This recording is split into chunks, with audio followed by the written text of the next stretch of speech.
sleepest, arise from the dead. Read the Bible, you find out that God's not too happy with what's going on around us.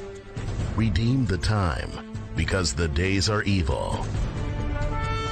The Bible has not changed. Boldly proclaim the restoration and preservation of Christian values in America. Satan has brainwashed a whole nation. As goes the church, so goes the nation. Nobody's convicted of anything anymore.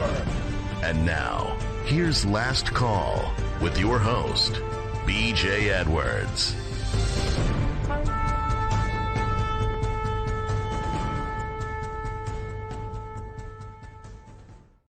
Should unmute. Okay. All right. Very good. Very good. Very good. I'm hearing echoes. That's not good. Hey, Yeah. we're going to rename the show. It's going to be called It's going to be Technical called Technical Difficulties Difficulties instead of Last instead of Call. Last Call. I don't know I don't know whether if I mute at this end. It doesn't help there, does it? No. No, it's the camera mic. I gotta mute me. Okay. Okay. Liberty for sale, but cash not accepted. You're going to have a great show today with our maskless in America. This is crazy. Maskless America. Wow. Every Saturday morning, Christian Talk Radio with a Sting. Join myself and Mr. Anderson as we shine the light in a dark world. Last Call Relief with a dose of common sense administered by old Doc Edwards And Mr. Anderson. and technology disabilities. Yeah. I As don't we think you can hear me though. No, can't. Darn it. Anyway, I don't know what to do about that. grab a cup of coffee and dive into the conversation today and bring your common sense. Well, I've got you on the conference calling. So can you speak through that? Means you're not muted. Yeah. Conference muted. Now let me take care of that. Okay. Now you can hear me through that. Yep. Oh boy. Yeah. Technical difficulties. Here you go. Hey, if you want to call in and talk to myself or Mr. Anderson, 302-202-1110, and put in the caller code of 745-353, 302-202-1110, and put in the conference caller code 745-353. Every Saturday morning, 10 a.m. till noon, we're going to talk about masks. We're going to talk about neighbors. Emperor Mike DeWine spoke the other night. Oh my goodness. As I have yet another wonderful conversation with my woke neighbors on Facebook, I was, after Emperor's speech, I was once reminded of a very applicable quote from Benjamin Franklin, who said that those who would give up essential liberty, not wearing a mask, for instance, or wearing a mask, for temporary security deserve neither liberty nor security. You betting man, Mr. Anderson? No, I'm not. You're not? Speaking of money, Not unless I'm gonna win. I think I've discovered the ideal weapon. I was in Kroger the other day and they didn't have any change. So they wanted me to round it up or put it on my Kroger card. So being the nice guy that I am, I said, I don't have a Kroger card and I don't want to give to that charity. Now what? I did get change, by the way. I did get change, but they're going to cut that out. They're going to cut that out.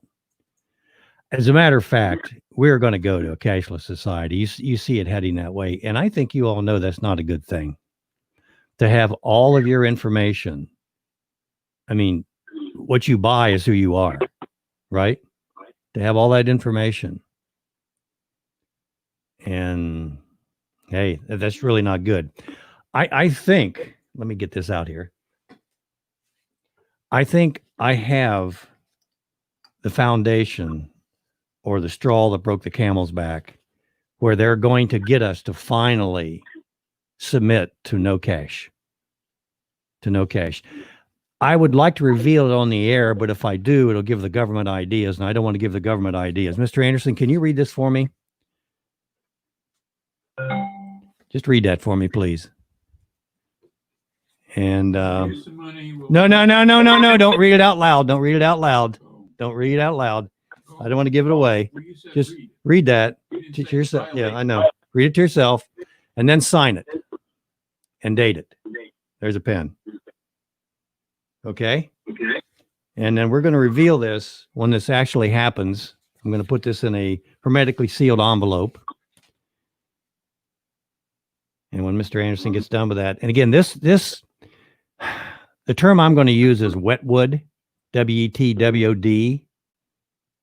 And because I do not want to assist the government in its money grab, I will not reveal the meaning of Westwood just yet, as I don't want to help these idiots. But I can almost guarantee that this is the ultimate weapon reason that will be used to end our cashless, to start our cashless society. All right, I put it in the envelope. I'm going to seal the envelope.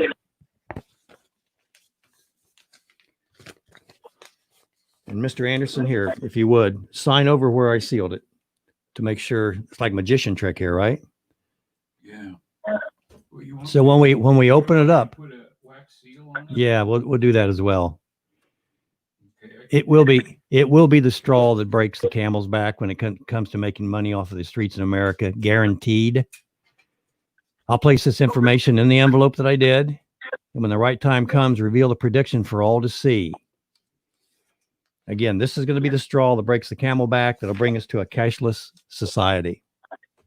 I see we've got, it looks like a caller already. It looks like Roger. Let's see if we can bring Roger on. Maybe. If I can get my, there we go. Roger, can you hear us okay?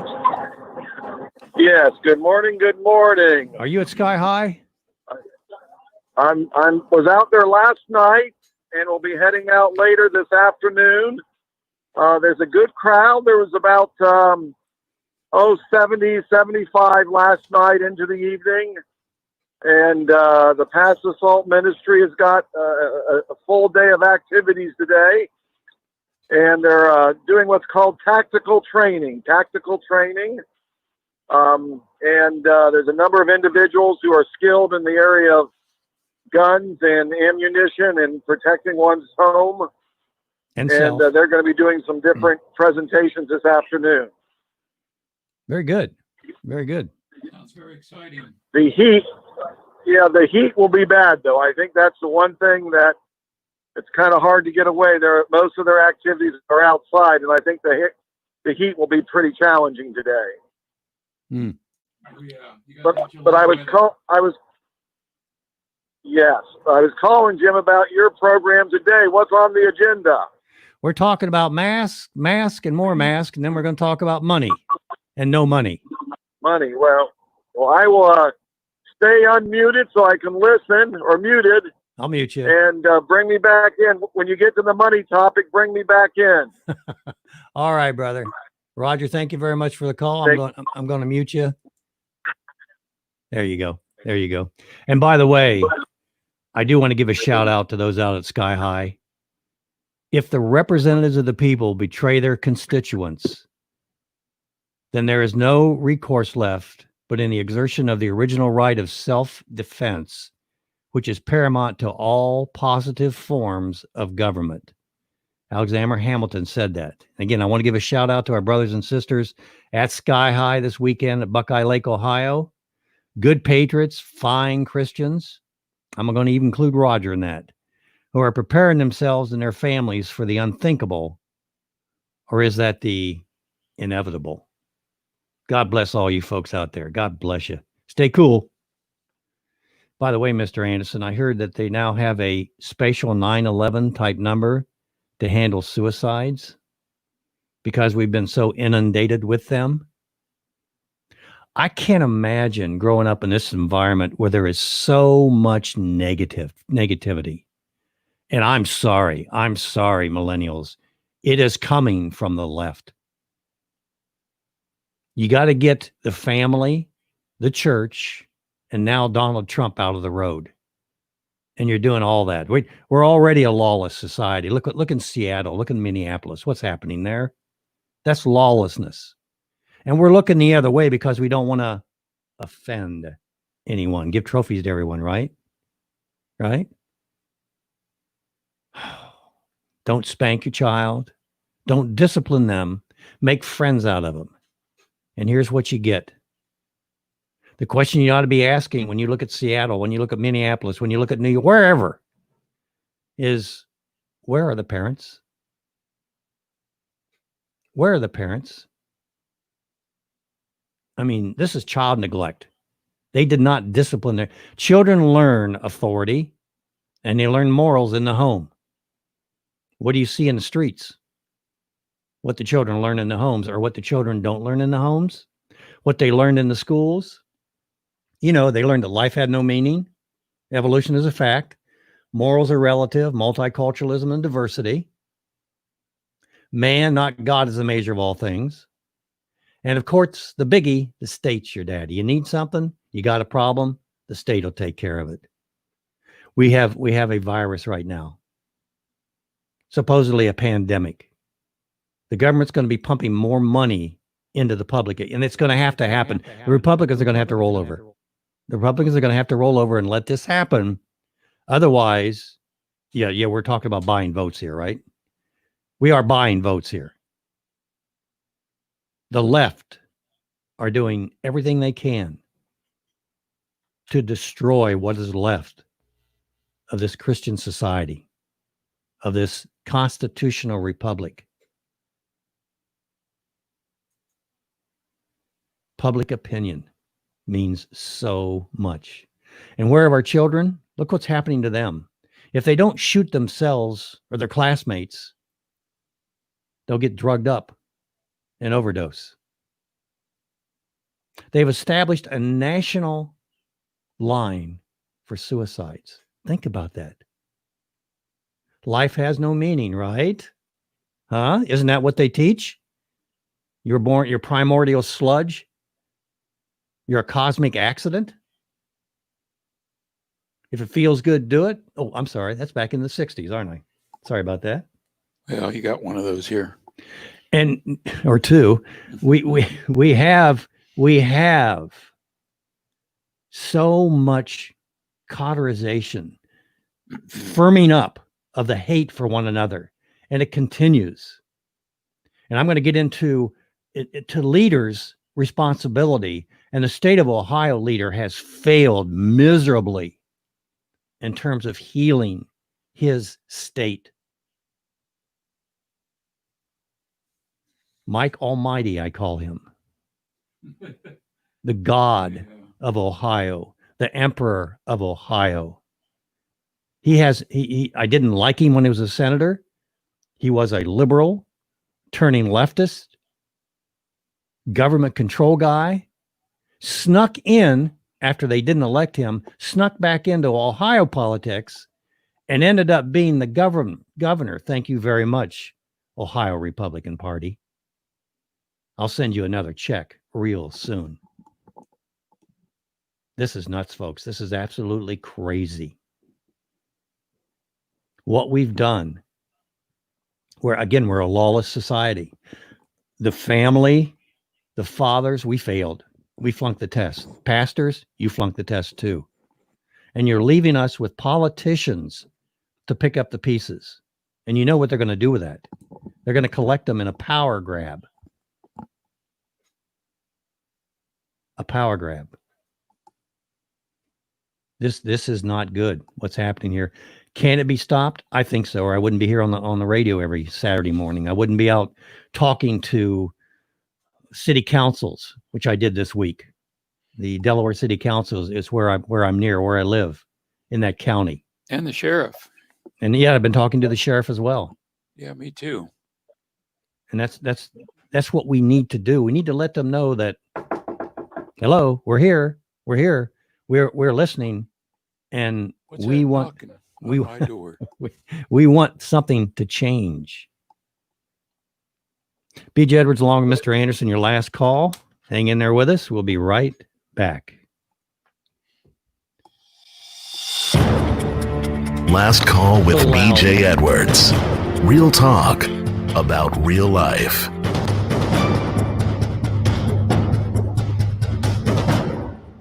Hey, and we're back. We're back.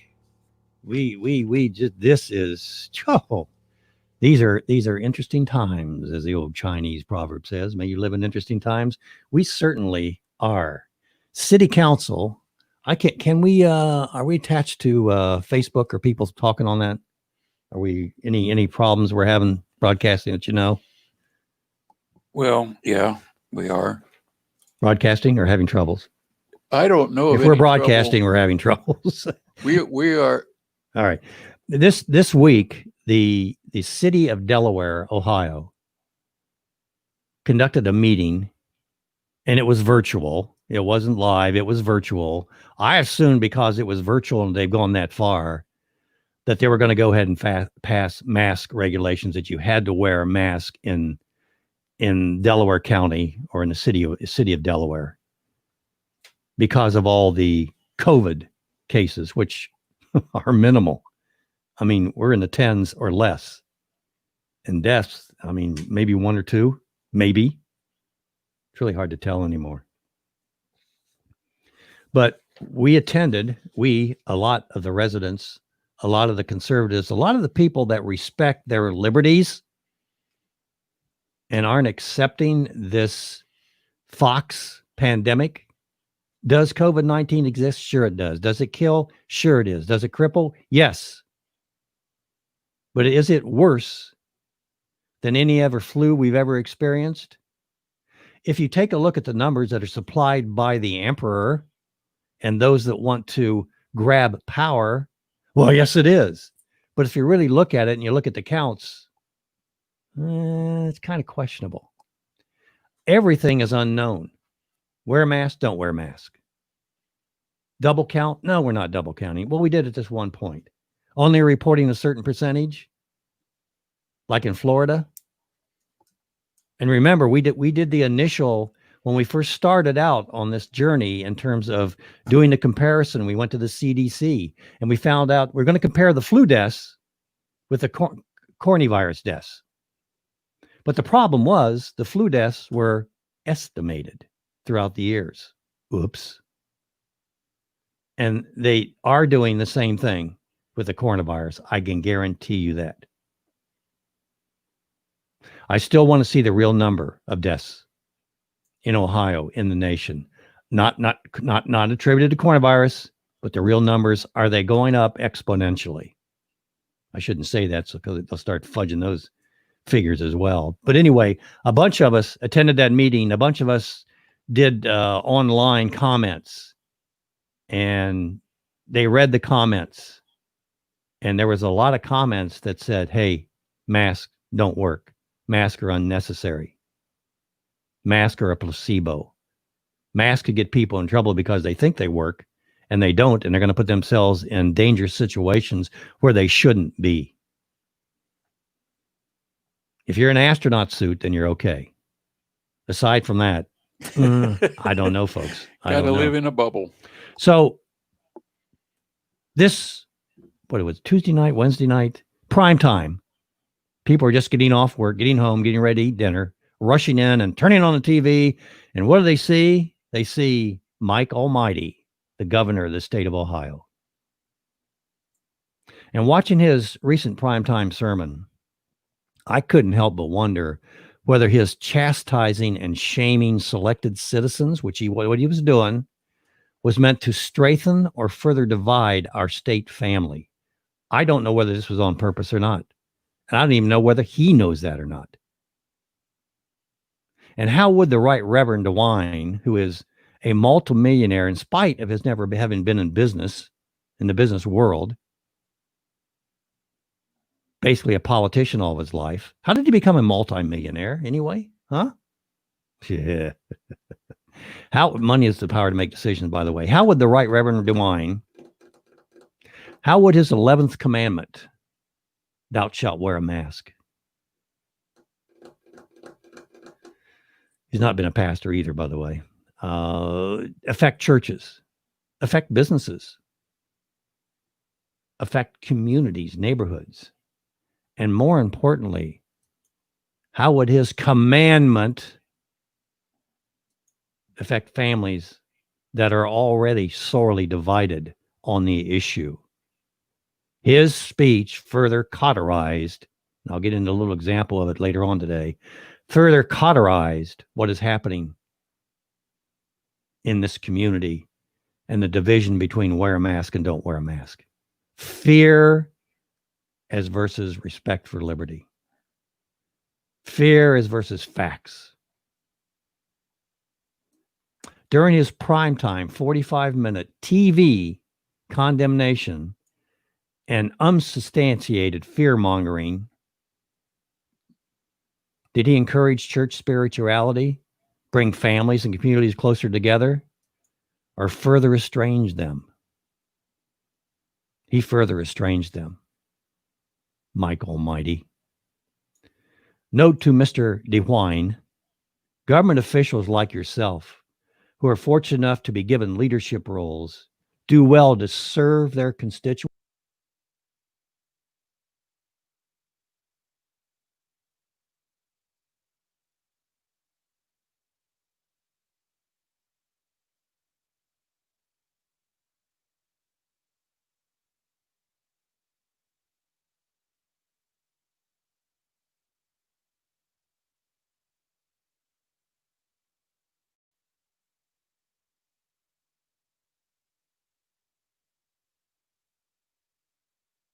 Least, right?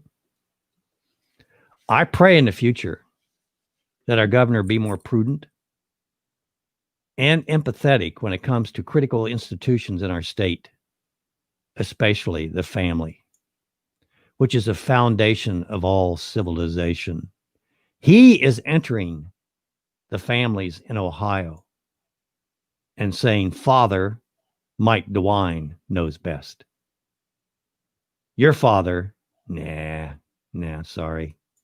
The father that, the father that stayed up with you with 103 degrees temperature and maybe drove you off to the hospital when your children were diagnosed with spinal meningitis, huh?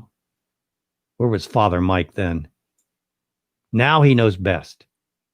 He hasn't experienced anything. He doesn't know a thing about your child, but he knows what's best health-wise for them.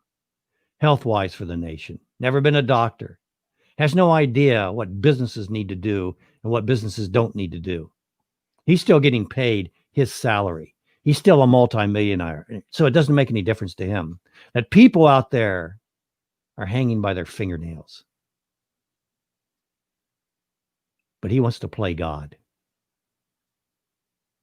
the Almighty.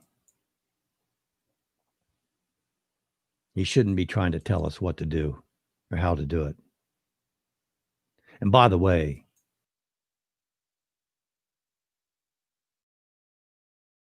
to take care of us, a distant daddy state that responds to political pressure. And by the way, when it comes to fueling arguments, family arguments, and fanning the flames of discord in families, well, Governor, in case you didn't know it, in case you haven't noticed, families already seem to have that innate ability to do that themselves. His speech the other night was flat out embarrassing. And I'll be honest with you, I was close to being infuriated.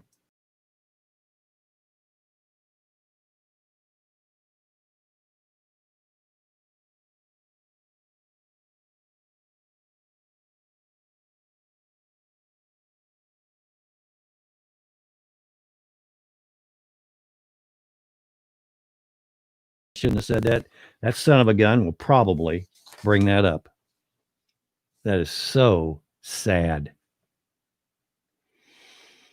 Oh, we are in so much trouble. So much trouble. By the way, I don't know whether I should get into this or not. I don't know whether I have time for this. There was a notice about some twins that were born in the hospital in Dayton, and there was some kind of a protest. We got a video clips up there, Mr. Anderson, that might be of interest. Or are you looking for that? I am looking for Okay, that, okay. and I'm having trouble with that again. Oh no. That's not. Are you trying to do it on this one, or are you? Well, that's the one I set it up on. Okay. So if I go here, and then I go to what's Green Lex? What video do you want? I don't know. Looks like you had one picked out already.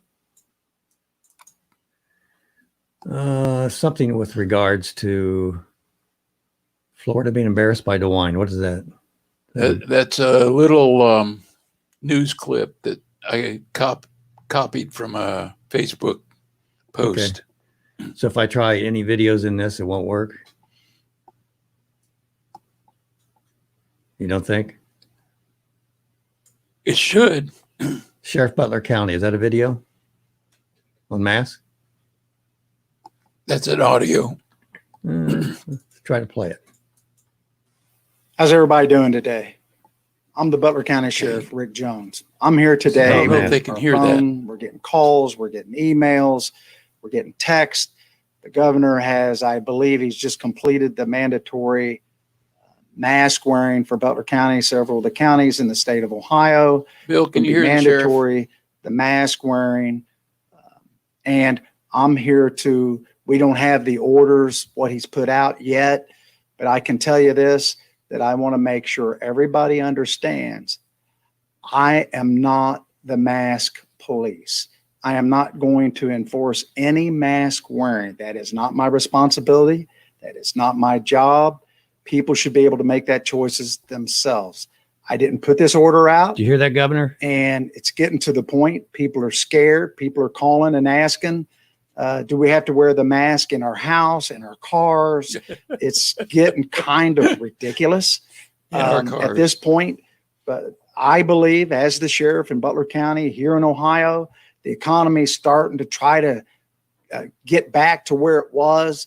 You can't go to restaurants, and at one time you were looked down on if you tried to go to church, and the churches were closed, and it's totally out of control. It should be left up to the individual if they want to wear a mask. If someone's sick, I can understand the mask wearing, but for all of us to have your temperature taken, to have to wear a mask, where is it going to stop?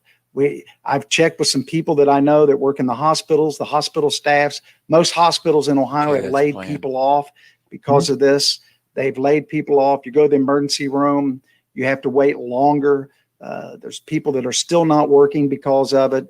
And this makes it harder to wear these masks, and for everyday citizens that aren't sick and have no symptoms to have to wear a mask. I'm not a scientist, but I want you to know that the police are busy.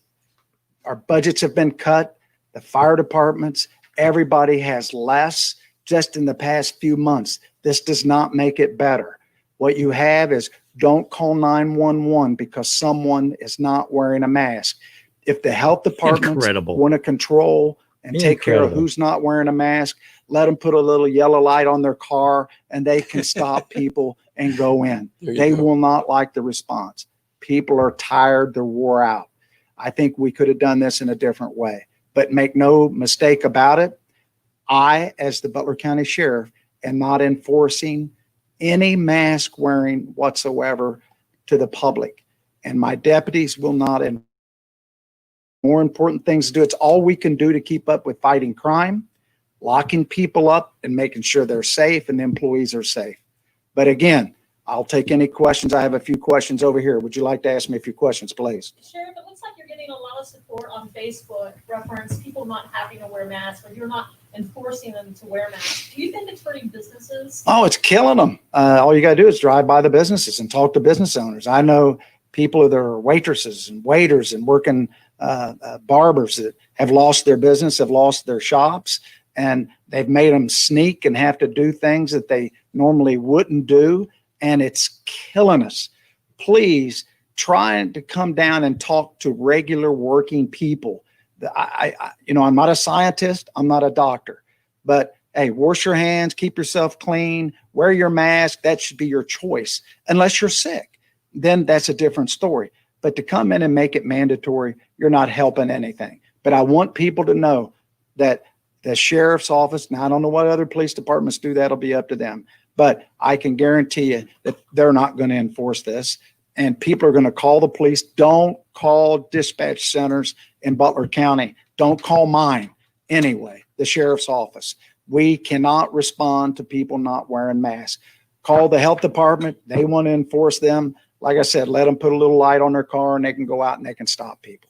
I cannot do that, and nor will I. Okay, so what do you say to people who are commenting saying, well, Sheriff, it's the governor's orders. Isn't it your job to enforce those orders? Not to enforce the mask wearing. I'm not going to do that. It's also my responsibility, and I've sworn to the Constitution to enforce the law and support the Constitution of the United States and the Constitution of the state of Ohio. And that's what I am going to do, period. It's pretty simple. So what would you say if they started closing businesses down again? I hope they do not do that. There comes a part, we're open, we need to stay open. Would that all sheriffs, and I did call this sheriff from Butler County and asked him to call my sheriff in my county. I did. I left him, please call him and remind him of his duties and that he shouldn't do it. And my sheriff, to his credit, did say something, but it wasn't verbally and it wasn't as strong as I'd like to see it, but it was an attempt. And I do look, folks, this is your America, and you darn well better start reminding your elected leaders that it is yours, Mike Almighty, local mayors, local city council. It is yours. Friendly reminders. And if you don't give them friendly reminders now, well, you better be out at Sky High getting your training for defense, because that is the next step. And you are not going to like it, nor will you be prepared for it. This could get very, very messy. And by the way, this election that's coming up, nothing is going to change whether a Democrat or Republican is elected. Nothing is going to change. Break time. Hey, when we come back, I'm going to get into some neighborhood conversation. You're going to love this. Keeping you informed. Keeping you informed. This is Last Call with BJ Edwards. Stop me right in the middle of a rant. Shame on you, Mr. Anderson. Oh, yeah. Shame on you. I did a rare thing last night. I watched a little bit of the 11 o'clock news, and the Delaware health director. The lady? Yeah, the lady. Oh, my goodness. Oh, I know. I don't even want to hear what you're going to go ahead. But at least she said that they had no way of enforcing it. And so she didn't expect to see tickets or fines or those kind of things happening right now anyway. So I don't know what's going to happen in Delaware, but this is Ohio.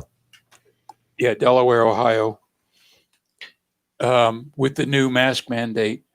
And the other interesting thing is I saw posted, Delaware has 4 hospitalizations this weekend, and they're down to 2. So there's been a 50% drop in hospitalizations in Delaware County, and we're under code red. And the government just put us under code red because of the numbers. Hello, am I breaking up? I should be breaking up because this nation is breaking up, folks. Come on, this is up to you. I'm hoping, this is Do Radio, I'm hoping that you will contact those elected representatives, even the appointed ones, and express your concerns. This mask thing is nothing more than paranoia. And my daughter works in the hotspot Franklin County hospital area, and that as a nurse, yeah, and their numbers went down as well from 59 to 52 over the weekend. And again, Franklin County is a hot spot. I mean, this is one hospital system, but it's in the hot spot. So after Mike Almighty's primetime speech, I know Mike DeWine, and Mike DeWine's a good man. The Bible says something about judging somebody from their works. Doesn't it say that, Mr. Anderson? Something about works, yeah. Yeah, something about fruit. works. There's Yeah, fruit there too. Yeah. What kind of fruit is he putting out there? I think it dropped on the ground before he served it up, but go ahead. I was in a sandwich shop last night. I told Mr. Anderson this. This is incredible. God is so good. He's so good. Okay. I'm on my way to the sandwich shop, and Mrs. BJ says, you're going to wear a mask in there, aren't you? And I go, no. What? No, I'm not wearing a mask. So I get out of the car. She says, here's a mask in case they require it. So I walk in, and there's a couple people at the counter, 6 feet apart. They're on the marks. They're on the marks. And I stand on my mark, 6 foot. And a gentleman walks in, and he stands off to the side, more than 6 foot, because I don't have a mask on. Oh, You big germ, you. mm-hmm. And he has a mask on, and this was fitted. I think he went to a doctor's office or some kind of a medical facility and had this thing form fitted. It was a good looking mask, I'm telling you. Wasn't an N95, but it was a good looking mask. And he had gloves on, plastic gloves on, there to get a sandwich. So I'm waiting to get my sandwich, and I happen to notice this gentleman has a t-shirt on. Again, God is so good. This strapping young man wearing his mask and his gloves was wearing a shirt that said, no guts, no glory. I'm sorry. I don't care who you are. That there's funny. My, that is funny. I wish you had a picture of it. Oh, it was just perfect. It was absolutely no guts, no glory. Yeah. But I digress. It's 24 hours after Emperor Mike DeWine issued his, look, he is not a Republican. He is not a conservative by any stretch of the imagination. Republican Party, you're already on notice. If you try to present Mike DeWine or anything that smells like him, looks like him, sounds like him, it ain't going to end well, at least with my vote and mine. Well, his fame has reached down to Florida. Yeah? Yeah. Well, I had that posted a little bit ago, but I'll put it back up just for interest's sake. Just 24 hours after Emperor Mike DeWine issued his chastisement speech, the fun began. And here we go. And I can't resist this, folks. This is from the social media site Nextdoor, which is a local, I'll call it a Facebook website combination where you can sell stuff online, or you can look for doctors, or you can look for services, HVAC, etc., or you can make political comments. Actually, this item was posted under crime and safety. And this is to 66 neighborhoods. Subject: mandatory masks. The governor, this lady says, just announced that COVID red counties, which include our county, will begin requiring masks to be worn in public.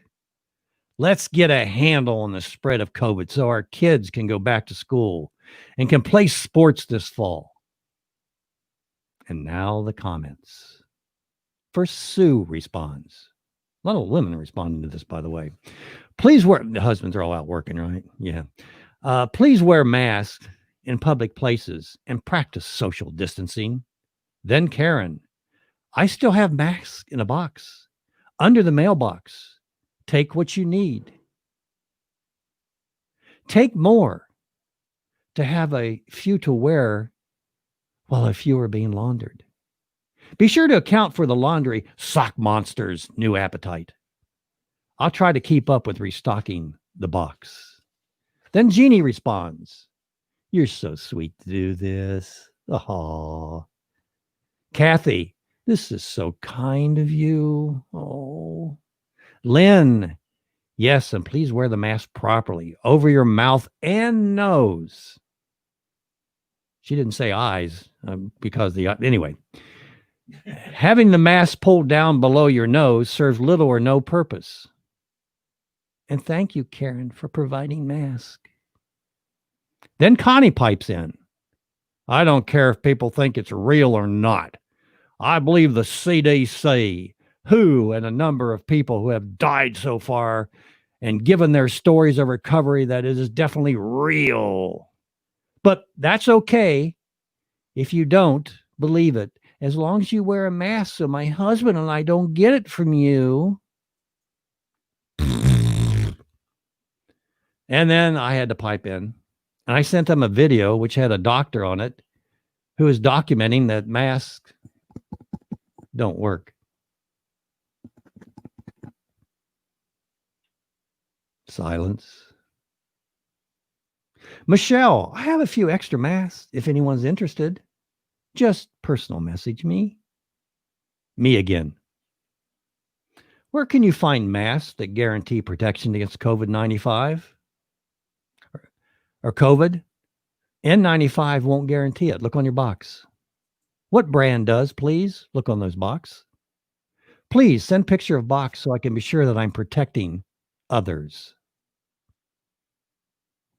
And then a response from Jody. N95 is the best there is. Me. Again. Guaranteed, I asked. Response. I didn't say guaranteed. I said it's the best available unless you stay in a literal bubble. And you are correct, sweetheart. Remember, from Tammy, if you're ever aware that cloth protects over others from your exhalations, coughs, and sneezes. Most of us are happy to protect others by simply wearing a cloth mask. This is rhetoric fueled by our emperor to the state of Ohio, and he is continuing this. He is continuing to stoke the fires so that husbands and wives can be more stressed out. So maybe we can break up a few marriages.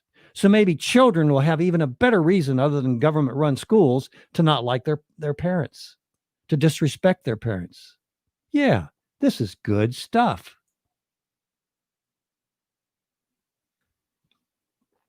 Folks, mask, the idea of masks is a disaster waiting to happen. And I'm willing to forgo the dirty looks, the shaming, and the insults. But that being said, I refuse to encourage to feed the mask paranoia. If it is that doggone easy to get, and you're not wearing eye protection, and you're not stripping when you get home, taking a hot shower and then bathing yourself in alcohol, and then burning your clothes afterwards, and washing down your car. What are you doing? When you get home and you have the groceries there or what you bought at the store, do you take your Clorox and wipe it all down? Do you? Don't just stop. Don't come any closer. I need a 6-foot perimeter here. How could you be so reckless? I always wear a mask in my car because my grandfather fought in World War II and I'm trying to be just as brave. And now anytime I'm in my car, I also wear a condom because I don't want to get STDs either. And it works on the same medical premise. I think it takes a courageous individual to boldly wear a mask while they're in their car by themselves. It's a pretty rare trait. We're like the Navy SEALs of the roadways. We're pretty elite. That's why you don't see very many of us. But you do see some of us. Wearing my mask while I'm by myself in my car basically says, I might have COVID. And if I do, I don't want to catch it from myself.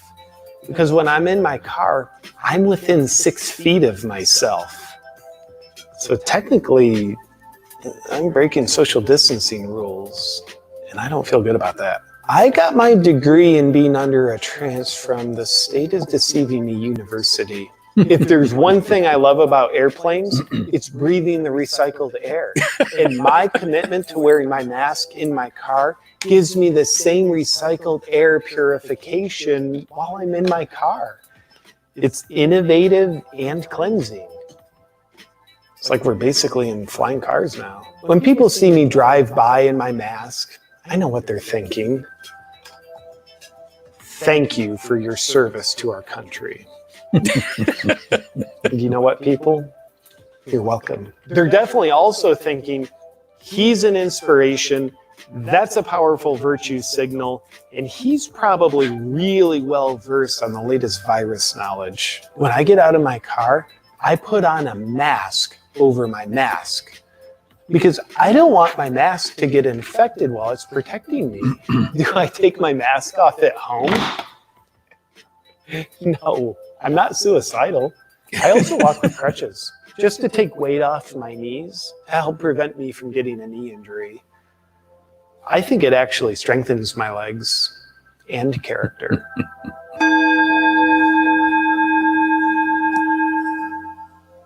You can be one of the first to get your hand chakras on This guy, what is this? Awakened shirt designs. Tupac Choppa? Stay weird. I forget who the guy is, but it's just incredible. You got to have some humor here, folks. Get out of this seriousness. Get out of this seriousness. I'm going to finish up on this. We got to take a quick break here, don't we? Going to finish up on this when we come back. This is BJ Edwards along with Mr. Anderson. Your last call, 302-202-1110, 302-202-1110, and then 745-353. Hope you're having a great Saturday. Stay warm, right? And wear your mask. Stay tuned for Last Call with your host, BJ Edwards. Nice catch, Mr. Anderson. I like that. That was perfect. Perfect. By the way, do I think that all this happened? Go ahead. There's that thing from Facebook on The Florida guy. DeWine. Yeah. Do I think this happened by design? No, I do not. I think there's very intelligent people out there. I think this might have been maybe an afterthought. Why don't we try this? Let's see what happens. Wham. I mean, I think this exceeded their lowest expectations, the highest expectations. This is just incredible. But it is what it is. You were right the first time. Yeah. Low lights. I think they fell into this by accident. I really do. And again, I think this is a disaster waiting to happen. These masks do not give you total protection. And don't you think that you can walk into someplace and you're not going to get exposed to this, especially if you don't have any eye, huh? And especially if you don't take care of your clothes afterwards. And what are you going to do with that sack, that plastic sack? How long does it stay with it? Well, it stays 2 days, 2 hours, 2 years. Who knows? They don't know. What do you do with the apples that you brought home from the store? Right. What do you do with the mask? Huh? Oh, yeah. Where do you throw those out at? Yeah. Look, I value my liberties. Just give them to the trash guy. And my sanity more than you can appreciate, apparently. At this point, I firmly believe we owe our founders a huge apology, especially if this insanity continues. Here's some simple questions. You know, BJ, he likes to ask questions. I'm in quality assurance, so I can ask questions. These are about facts. How many COVID masks guarantee that they will protect you from COVID-19? How many say they will protect you from COVID-19? 0. Is that some sort of a sign I'm putting out there? Is somebody going to say, "Oh, look, BJ's doing this, and this means mean"? Good grief, folks, get over it. It's Illuminati 0. Sign. Yeah, and for good reason. Yet we're supposedly endangering others. Isn't it the mask manufacturer that is endangering others? And doesn't there always seem to be some kind of condition with the mask? Well, yeah, wear the mask, but you got to wash your hands. You got to take an alcohol bath. You got to be out in the heat, or you got to be this, or you got to be that. Good grief, folks. Well, in a controlled environment, the way they put on the mask and remove them is Yep, we're going to get into that. Yeah, yeah. okay. Yeah. Is it not a fair question to ask how effective the mask is? Is that not a fair question? List them. I want to see the list of masks and their effectiveness without ever having been fitted. Their effectiveness, just flat out. This is what they're designed for. We should, if it's this critical, we should be trained in how to put them on, take them off, how to make sure they're properly fit. Are there situations that I should avoid depending on what type of mask I wear? Huh? Fair question.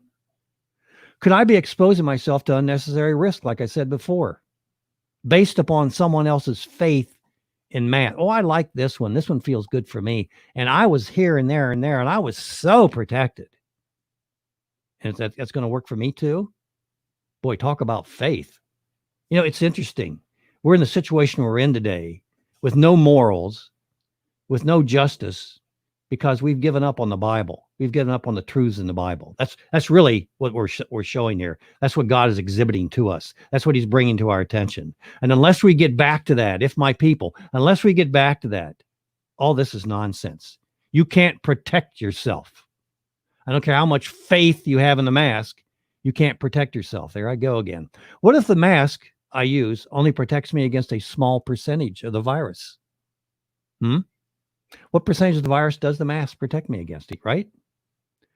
By the way, how long should I wear it?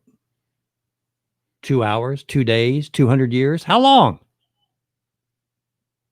Until it's safe. Remember what Prager said about safe. Yeah, and until it's safe means never. Yeah. Number 7's got some interesting comments. Okay.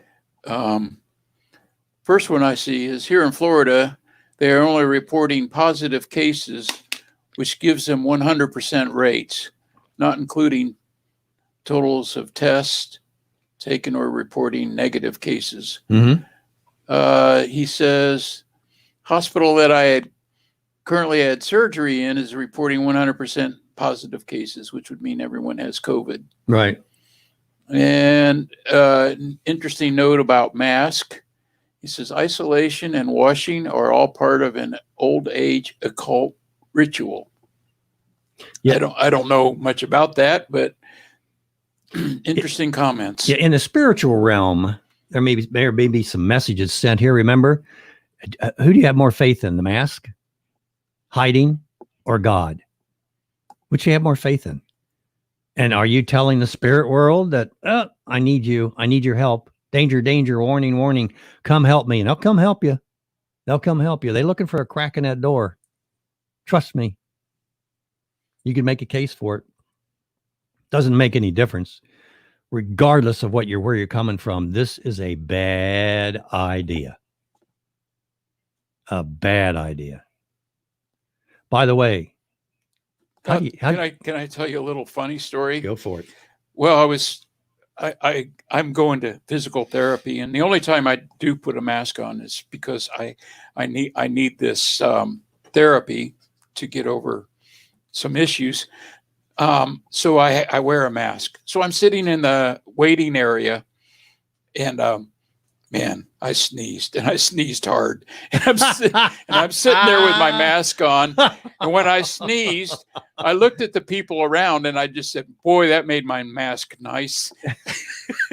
I bet there's some people rushing to the bathroom because they had an accident. They are so stoic. Yeah. It's like it's like my 1-year-old grandson's diaper,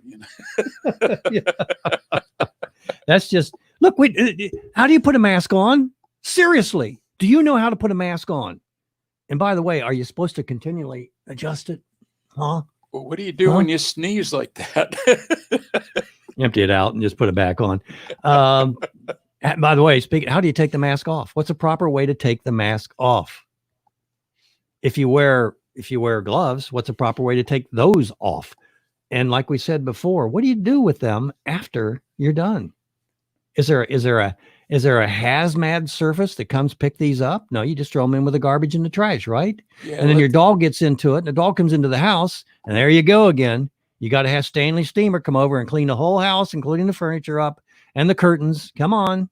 Come on, this is getting pretty expensive. Yeah, if you've worn a mask, now think about this. If you've worn a mask every flu season for the past 5 years, 2 years, 3 years, then maybe I'll listen to you, because that does give you some standing. However, that's right. Ain't a lot of you that did that, have you? Yet you are now standing in line to take a swat at your fellow Americans. And I'm going to say it, shame on you. You're shaming me, shame on you. Let's stop this insanity. If I choose not to wear a mask, so be it. And if you choose to wear a mask, good for you. And by the way, it's a mask today. What will that be tomorrow? I know a lot of you saying vaccinations. Maybe. This is 1984 stuff, folks. Look, we talked about the money earlier. Think about this. Because of the germs, because of the virus, I'm going to tell you what, the bankers and the Illuminati got to be so excited about all this. Really, George Soros. These guys probably can't sleep. They're so excited. They can't wait to see what we're going to do, what stupid Americans are going to do next. How much more we can fool them. Think about that. But once we get rid of the money and you have a card, wait a minute, you may lose the card. So we're going to have to put something on you, a tattoo, or the tattoo could wear off, and maybe we'll put something that's got some kind of a computer in it and just kind of attach that to you personally.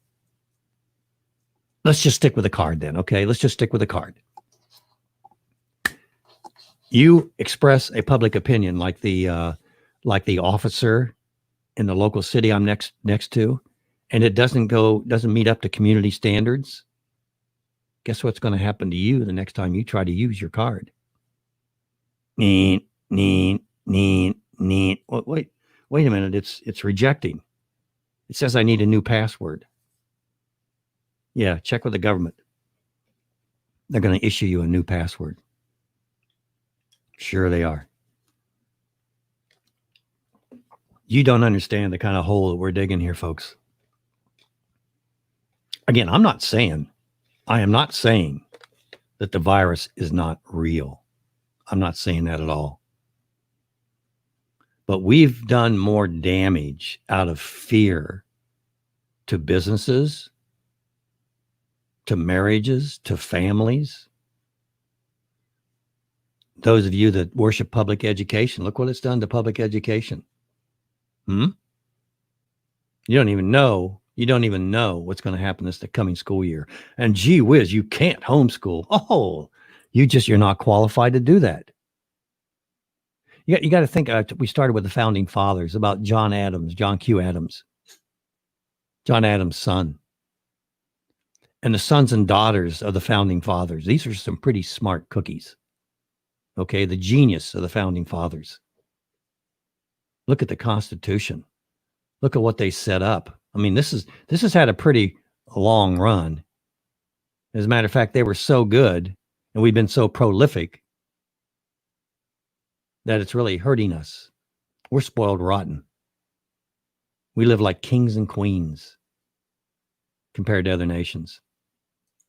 A lot of that has to do with our conservative Christian founders. Defensible. So I want to start with what you Want me to go ahead? Yeah. when I talked about yesterday and what you posted about yesterday, as Governor DeWine announced his color You only code got 1 system minute, for all though. Ohio counties. And when you get to a You wanna certain hold level that? on that system, you are in a mandatory mask mandate scenario, and you are on the cusp of going into flat out lockdown where no one leaves their house except for emergency And supplies. that is where we're services. headed. Hey, we're gonna That's have what to we're take a quick getting. break Zach here, Windsor, folks. You know the truth. And You when we told come us the back, we're truth going to in talk Ohio. a little Now bit tell the about nation. the law. Can they make me wear a mask? Would the founding fathers have allowed such insanity? Hey, let's talk about it when we come back. Interesting approaches on this. Two very distinct approaches. You got that taken care of? Okay. Let me play it, and then we'll get back. No? I can't. Is that it right there? Keeping you informed. This is Last Call with BJ Edwards.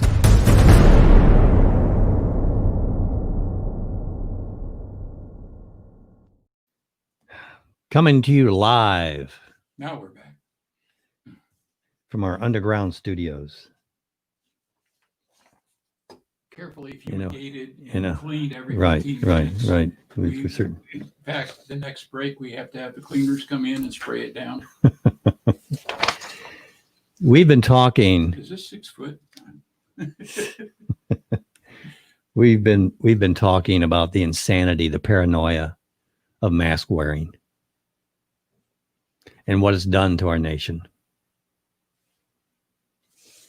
And I brought up the question in terms of whether it's legal or not. Let me tell you about something being done to this nation. Okay. This is in Ohio, and it was on the internet, so it must be true. Title: Ohio emergency. Twins medically kidnapped at birth. This was a notice for folks in the Dayton, Ohio area about a nationwide protest at Dayton's Children's Hospital. And they list the time, and they call it a medical kidnapping. And they contacted news stations and People's Rights Ohio is on board, but we need nationwide help, all hands on deck to reunite parents with twin newborns. What? Here's a nightmare that requires the entire nation's response. The parents, by the way, are Marissa Todd and Brian Truax. Twin girls are Elsie and Aria. And this is from Marissa. I've been hesitant to share my story because it's not over yet. And to be honest, I feel like I'm living in a nightmare that I'll never wake up from. As you know, I went into the hospital on June 29th for preterm labor. They stopped the labor, tested me for COVID with a rapid quick test, negative, sent me home the next afternoon. I go home, everything's fine. I carry on with everyday life like normal. Then, of course, in the morning, 2:30 a.m., next morning, I woke up in bed, a lot of pain, went straight to the hospital. They came in and told me they wanted to do a C-section. Sorry about that. They also said they needed to do another rapid COVID test, though I was negative on the 29th. 40 minutes later, they came back to me in the OR and say, by the way, you're COVID positive. So here I am in complete shock, going into surgery in less than 24 hours. In less than 24 hours, she now tests positive. Just listen. Complete shock going into surgery, and I'm already terrified, super confused into how the heck I'm COVID positive. They did the surgery. Elsie was born first, Aria 3 minutes later. I never saw them. They would not hold them up so I could look at them, not even for a second. Hey, paranoia out there. Do you see what you're doing? They took them away and transferred to Dayton Children's. After my surgery, I was told that the rapid COVID tests are not accurate and throw a lot of false positives. Jeez. They suggested I take the confirmation test to prove that I didn't have COVID and said as soon as these results were negative, I could see my babies. If I refused the confirmation test, I would not be allowed to see my babies at all. So I take the test. Next morning, my nurse comes in and tells me the confirmation test was positive as well. So now I have 2 positive COVID tests. 2 days in a row, both of my babies are negative. I'm not sick. I have no fever, no body aches. I feel great. Never had any symptoms. July 16th, my babies were born on the 11th. And my father and their father and I still have not seen them.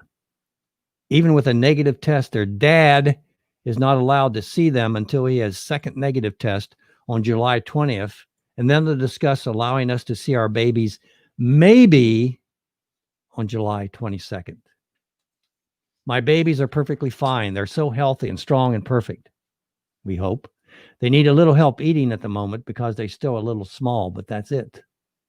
So here we are sitting in our home, feeling perfectly normal and healthy, being told we're not allowed to see our babies. I literally watch my babies from a live stream to my phone. Hey, paranoia. With no idea when I'll ever see them. Or if I'll ever see them.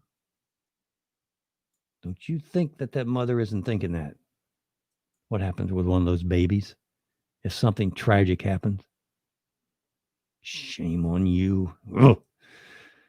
So, what are your thoughts on COVID? I don't even know what my thoughts are anymore, but please believe me, when it comes to this stuff, we have absolutely no rights and no say over ourselves or our children. Obviously, I do not want to infect my babies with this.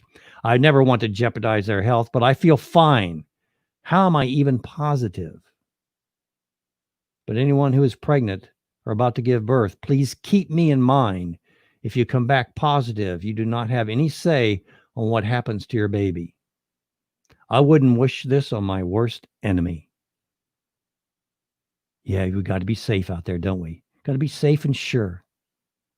Can't visit your elderly parents in the nursing home and then boom, they're gone. Nice. Very nice. My entire house is quarantined to separate bedrooms. We're living off an Instacart, and pictures of the twins, just trying to get by. So if I haven't responded to your messages or calls, that is why. I'm just trying to stay sane and not fall into some deep depression while being locked in my home, not allowed to see my own children with no date as to when I will. 2020 has been a blast. Here's some pictures of the babies. This is the best I can get. This is legal. This is a sad, sad story. Of course, and I can't hear you. Go ahead. I don't know if you can hear me now or not. I'm not hearing you on my headset. Now I can hear you. Well, you can hear me now? Yeah. Huh, interesting. I have a grandson coming in September. Stories like this really concern me. I don't share that concern with my son and daughter. You hadn't up till now. Well, I don't want to stress people out. Well, yeah, I don't know if they listen to the show or not, but what do you mean? What do you mean that you're fired again? Go ahead, Mr. Anderson. Well, you know how it is with families. Yeah, I get it. We're working on I get it. The separation. Yeah. I can't dare listen to grandpa or dad because he's going to offend somebody, and I don't believe in what he's saying. Go ahead, sir. Well, they support me more than it surprises me how much they do, actually. No, I'm just concerned. I got a grandson on the way, and I would hate to think anything like what you just read would happen. And that's just down the road, right? Dayton, Ohio is not far away. And that just happened here in Ohio. And we have this emperor that seems to want to wave his hand and his edict be obeyed. It's crazy, crazy times. Amen. Amen. Ohio is the heart of it all. Where are we at? 1109. I'm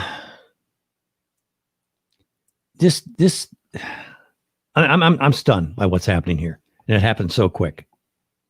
But I'm not stunned enough that I'm going to stop and go, well, once you hesitate, you're lost. Amy Acton. The judge says and slams Amy Acton, and this was in May of this year, for being unreasonable and oppressive. We're going to talk about law now. By the way, this is the kind of Amy Acton is the medical health director, was the medical health director, making a quarter of $1,000,000 a year. $250,000 a I think year. she still is. She is still making that. And she's basically shut down businesses, schools, crippled our economy. Could I say complicit in some divorces? And I won't even go into all the other activities that people are not mentioning because it might counter this vacuum that we want to present all this in. She's been very destructive, very destructive. And I saw this the other day, and it's something that makes you go, OMG, you got to be kidding. A new House bill that was presented in the Ohio State House would make February 26, Dr. Amy Acton Day. What? She was, I won't say demoted, but she supposedly left at her own free will, the position after causing all the damage.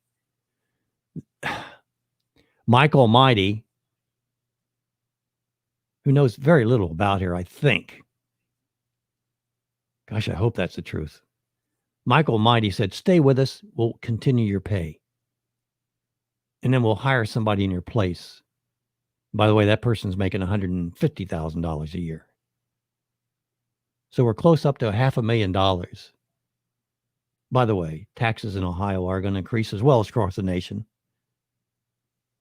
And that's part of this. Money's the power to make decisions. The more money you have, the more decisions you can make. So that's coming. Amy Acton. In May of this year, an Ohio judge blocked state health officials from enforcing the state order that closed gyms and health clubs, allowing those facilities to reopen immediately if they comply with safety requirements. Not COVID, but safety requirements. The Common Pleas Judge Eugene Lucy slammed Ohio Department of Health Director Dr. Amy Acton, she was at the time, in his order, writing that she has acted in an impermissible, arbitrary, unreasonable, and oppressive manner. Lucy said Ohio law allows Acton to isolate sick people and quarantine people exposed to an illness during the period of incubation for a given disease, 14 days in this case. But the judge argues her powers stop there. Individual. The director has quarantined the entire people of the state of Ohio. Do you think the founders had that in mind? Cripple. You know, when they come over on the Mayflower, they lost a few folks, right? Didn't they? Half or better? Yes. Yes, they did. The director has no mandatory authority, no statutory authority to close all businesses, which she deems non-essential for a period of 2 months. And of course, I'm sorry. Governor Mike DeWine enacted had ordered all non-essential businesses closed by March 24th. Judge Lucy, a Republican elected in 2000, said the case has a high likelihood of success based on its merits. In other words, the businesses were suing the state of Ohio. The defendant has criminalized lawful businesses. The judge wrote, some of the plaintiffs' business will not survive the lockdown of 2 or more months. Lucy went on to say he had to grant the injunction for the public good. The general public would be harmful if an injunction was not granted. If the injunction was not granted, there would be a diminishment of public morale and a feeling that one elected individual could exercise such unfettered power to enforce everyone to obey, the judge wrote. The public would be left with the feeling that their government is not accountable to them. Prolonged lockdowns have deleterious effect on the public psyche. So here's a judge saying you can't do this for public health. Statutory, he says. But can they? But can they? In a statement, the Finney law firm, which is representing the businesses, said the ruling explains the private property rights are fundamentally rights in Ohio, and that the Ohio Department of Health has both violated these rights and exceeded its authority. This is BJ Edwards along with Mr. Anderson, your last call. Stay tuned. We're going to get in a little more of the legal ramifications here. I think you're going to find this very interesting. Last call with BJ Edwards. Real talk about real life.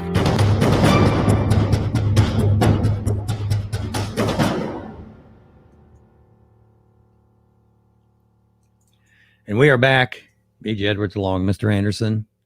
Scientific experts from the Union of Scientific Experts, who are totally reliable this time, or USEWTRTT, are expressing concern that the spread of the Chinese virus, which had been brought to a standstill by massive radical left protests, may begin again if Donald Trump starts holding rallies.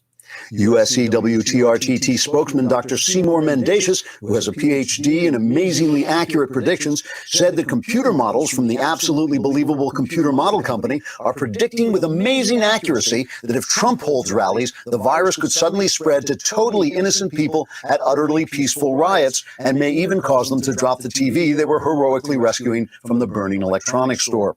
At a press conference made from behind a podium manufactured by the extremely serious-looking Podium Company, Dr. Mendacious produced the computer models from the absolutely believable computer model company and told journalists from the Completely Honest News Network, or CHNN, that the spread could be worsened by the virus's systemic racism that has caused black people to smoke and eat too much. Dr. Mendacious said, quote, "We at the Union of Scientific Experts, who are totally reliable this time, would like to tell you of the Completely Honest News Network that this is a particularly nasty disease in the way it virulently spreads from irresponsible gatherings of Trump supporters to strike down people performing essential tasks like gathering en masse to blame the police for things. What's more, the disease harms mostly women because they're the ones who must mourn their husbands and fathers, while the men have been put out of their misery by a slow and painful death," unquote. Dr. Mendacious went on to say, quote, "Seeing as the computer models from the absolutely believable computer model company are absolutely believable, we are recommending that every business in the entire galaxy be shut down until the economy is so bad people vote for Democrats out of sheer hunger-driven stupidity, or until I get my medical degree, whichever comes first." I'm on the subject. I'm on the subject of constitutionality of shutting down this entire nation. And I got on this by a pastor friend of mine who asked a very solid question. Is it really unconstitutional? And I'm a black and white type of guy. I'm like, of course it is. First Amendment, Fifth Amendment, 10th Amendment, you betcha. And I just read a statement from the judge in the state of Ohio. However, it's not quite as black and white. In law, when I went to the university, you know, there's people that are prone to math, and they can take math courses or chemical courses, chemistry courses, and they just, I mean, they don't even have to crack a book, and they get A's and B's in it. Okay, well, I was that way with law. I would drive my law professor wild. I'd very seldom read the book, take a test, ace it or B it, depending on whether I was sober or not. Most of the time I wasn't sober. Don't do that now, but I did that then. But I really had a love for the law, a real strong black and white, right and wrong paradigm. There's the law, and there's the exceptions to the law. There is the letter of the law and the spirit of the law. And it should meet both standards. What do you mean by that, BJ? Well, here's what I mean by that. You're walking along the sidewalk. You see where somebody had fallen out of a tree Looks like they've broken their leg and they're in a lot of pain. There's nobody around but you. There's a fence with a sign on it that says no trespassing posted. So if you go into the yard to help the individual, you're breaking the law, right? However, you're not breaking the spirit of the law. So there's the letter of the law and the spirit of the law. And again, when I first encountered this mask issue and all the other business shutdowns, etc., I thought certainly it was a First Amendment rights amendment violation. But I'm not a judge and I'm not a lawyer.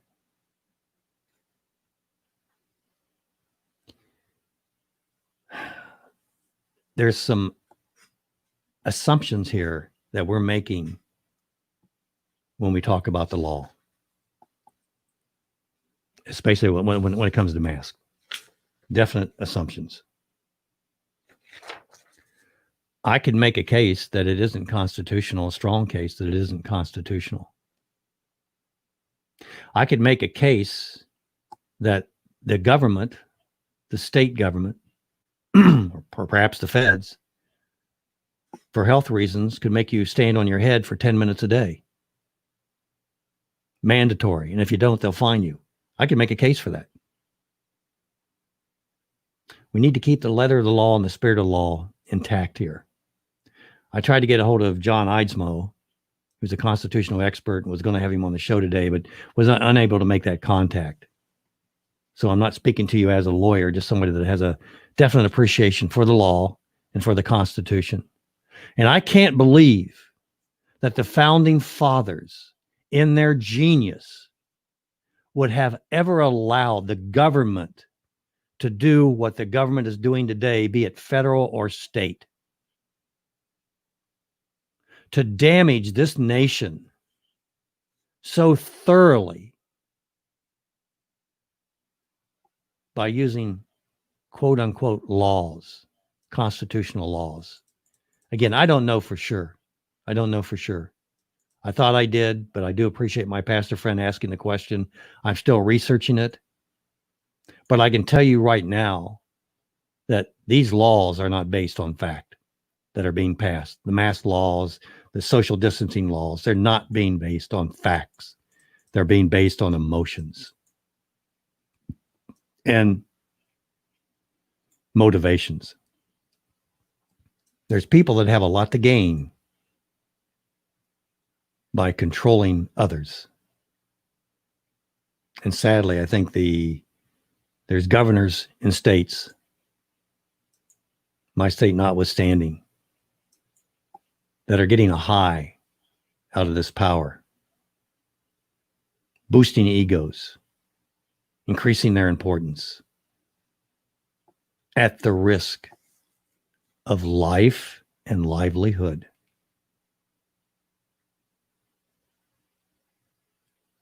I've got an article. Keep that in mind. Another article. Yeah. I need a trumpet for the article. Pandemic, public health, and the police power. A quick sketch of why states can require wearing masks in public. Now, this article was written by Megan McKenzie, who is a graduate student, who's not a lawyer yet. And she starts off her article with, wear the mask, not only because it's better to be safe than sorry, but because, yes, the state has the right to require you to wear a mask during a pandemic. And she cites court cases, Gibbons versus Ogden, Smith versus Turner, etc. And all well and good, folks, all well and good. But keep in mind the paradigm that this individual is coming from.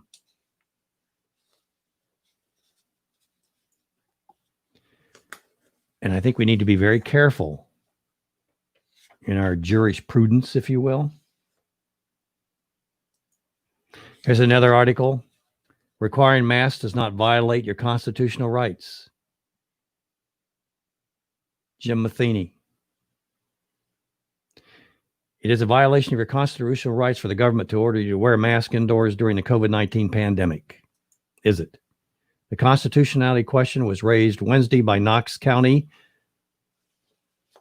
Board of Health, approved a mandate that requires people to wear masks indoors in public spaces, with some exceptions based on the age, health conditions, places of worship. Knox County Sheriff Tom Spangler stated serious questions on the constitutionality.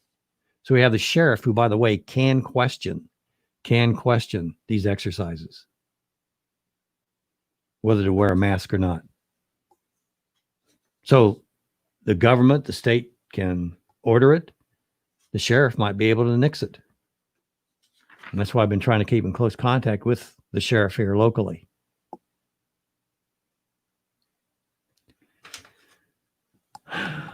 Senator Briggs from Knoxville, who is a longtime heart and lung surgeon with expertise in the medical field in addition to knowledge of lawmakers, he says the answer is clear-cut when questioned whether a requirement to wear a mask is a violation of anyone's constitutional rights. No, it's just not. Again, goes on to cite cases. Depending on what paradigm you're coming from. Look what the Supreme Court has opinions, right? These are opinions. But I'm going to go back to the original intent of the founders, and I'm still looking for that. Yes, that's my paradigm. I don't think that our founding fathers were fools. I don't think they would allow this insanity that's going on. And I can tell you that whatever you're listening and hearing to does not give the government a right to do whatever it wants during a public health crisis. They must be reasonable. Is what's happening in America today reasonable?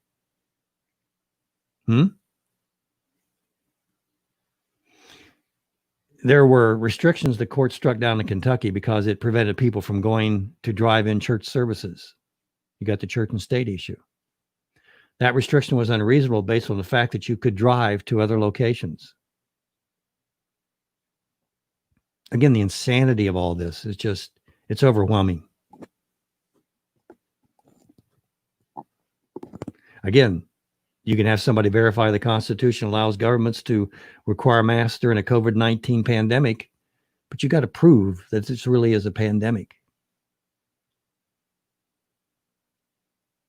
The sheriff, who is the elected official himself, has wide discretion on which laws he is going to enforce. You remember the sheriff that we played earlier? And so it is probability within his constitutional authority not to enforce this. So you can have, quote unquote, a constitutional law, but a sheriff choosing not to enforce it. So what happens then? The only real remedy would be at the ballot box.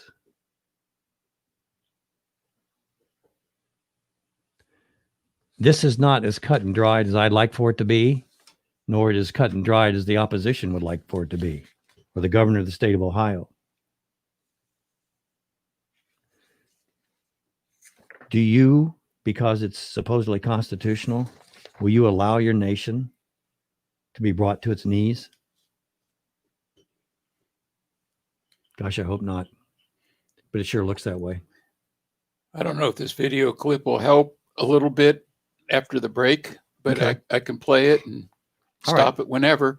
But it does address a little bit about what you're talking about, though the topic is back to the decision SCOTUS made recently on the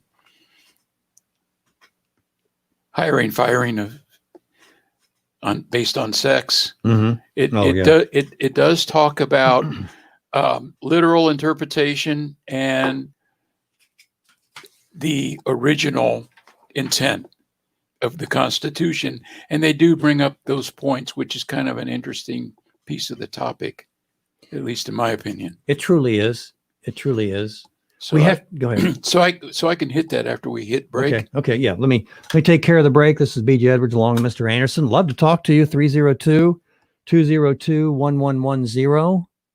302-202-1110. and then 745-353.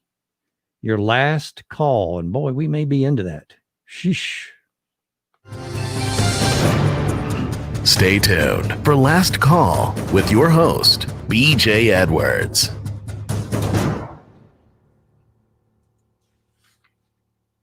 He's not hurting anybody if he follows his interest freely. And we'll get back to that in a minute. Let's just read some of the dissents. Samuel Alito said sex, sexual orientation, and gender identity are different concepts. The Civil Rights Act, no member of Congress said one word about the possibility that the prohibition of sex discrimination might have that meaning. Instead, all the debate concerned discrimination on the basis of biological sex. So in other words, he's making the argument, and Kavanaugh makes this argument too, that essentially Gorsuch and John Roberts, by the way, who also was on that side, are writing law, and they shouldn't be writing law, okay? Is absurd. It's logical. Again, it is logical, but it is absurd at the same time. And people have to realize that there are these distinctions. Everybody realizes that except for lawyers. And that is one of the reasons the left has been able to use lawfare to overturn people's rights. Now, let me talk about this freedom of association. Freedom of association is not written out in the Constitution, but it's assumed. It's assumed because it is the basic right, is the most basic right that you have, not to associate with people you don't want to associate with. You cannot suddenly be drafted into the pro-abortion movement, right? You can't say, I'm sorry, you have to be part of the pro-abortion movement, whether you're pro-life or not, doesn't matter. That's why it was so egregious when Obama tried to get nuns to pay for abortion medicines. That was why that was such a hit against freedom of association. But Obama didn't care. He didn't believe in freedom of association. He believed in civil rights, this version of civil rights. Let me give you some examples, all right? And I'm going to be talking about this the whole show, so we'll just continue with it.